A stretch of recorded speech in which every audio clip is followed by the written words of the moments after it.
j'ai pour première ambition de faire prospérer les conditions d'un dialogue constant et équilibré entre acteurs de notre société. J'entends proposer à ceux qui veulent s'engager aux côtés du gouvernement dans cette transition le principe, en quelque sorte, d'un pacte de responsabilité écologique.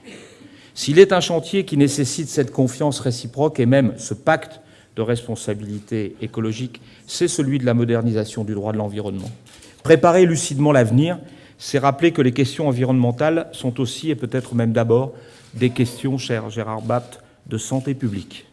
La publication du rapport du GIEC a été probablement l'un des éléments les plus alarmants de la fin de l'année 2013. S'agissant du réchauffement climatique, les estimations sont plus graves que prévu, et plus que jamais, nous devons faire le choix de l'ambition. Je ne suis pas le premier à le dire, mais il se trouve qu'en 2014, nous aurons une occasion d'agir avec la loi de programmation sur la transition énergétique. Préparer lucidement l'avenir, c'est aussi se donner les moyens de faire de la France un champion mondial des énergies renouvelables et une référence internationale dans le domaine de l'efficacité énergétique. Cela passe par une meilleure coordination, notamment industrielle, des acteurs français, mais cela passe aussi, comme l'a évoqué le président de la République lors de sa conférence de presse, par une coopération renforcée avec l'Allemagne, mais aussi avec d'autres pays européens volontaires, comme cela avait été le cas pour le projet aéronautique Airbus. Je ne m'étendrai pas ce soir sur les gaz de schiste et les différentes façons de l'extraire. J'ai déjà rappelé à plusieurs reprises la position constante du président de la République et du gouvernement, renforcée par la validation du Conseil constitutionnel de l'interdiction de la fracturation hydraulique en France. Cette position, mesdames et messieurs, vient de loin. Alors, dans l'opposition, nous avions déposé une proposition de loi en juillet 2011, dont le premier signataire était Jean-Marc Ayrault, et 4 ministres actuels figuraient parmi les premiers signataires. Mesdames et messieurs, la conférence de Paris sur le climat, qui se tiendra à la fin de l'année 2015, se prépare maintenant.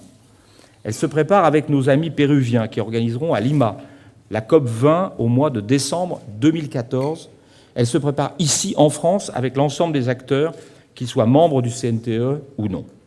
Elle se préparera tout au long des 2 années qui viennent, à chaque rencontre internationale du président de la République, du Premier ministre et de tous les ministres qui sont concernés et mobilisés pour qu'à Paris en 2015, nous parvenions à sceller un accord universel et contraignant, ce qui est l'objectif à atteindre si nous voulons contenir le réchauffement en deçà de 2 degrés d'ici la fin du siècle.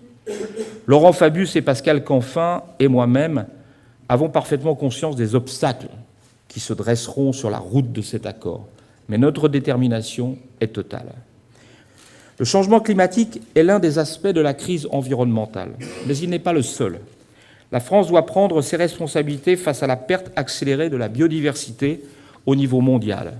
C'est précisément le sens de la loi sur la biodiversité. Ce bien commun qu'est la biodiversité est aujourd'hui fragilisé, du fait notamment des activités humaines, qui conduisent à ce que certains appellent la 6e extinction, tant son rythme est rapide à l'échelle géologique. Nous pouvons agir pour corriger cette trajectoire, alors nous devons le faire. Nous avons commencé en 2013 en créant le parc naturel marin du bassin d'Arcachon et en dépassant le 1 million d'hectares de sites classés. La loi portant création de l'Agence française de la biodiversité nous permettra d'accroître nos efforts et de les conjuguer et de les valoriser. Ma responsabilité est de reconnaître et de démontrer avec vous que le monde de demain ne ressemblera pas à celui d'hier, que les solutions du XXe siècle n'ont que très peu de chances d'être celles qui nous permettront de répondre aux défis du siècle dans lequel nous vivons. Traiter de la précarité énergétique, c'est s'attaquer aux inégalités environnementales et sociales. En la matière, le programme Rénovation de l'habitat que nous mettons en œuvre avec Cécile Duflot a déjà permis à 31 000 ménages précaires d'obtenir un engagement de financement. Dans ton combat contre le monde, soutiens le monde, disait Kafka.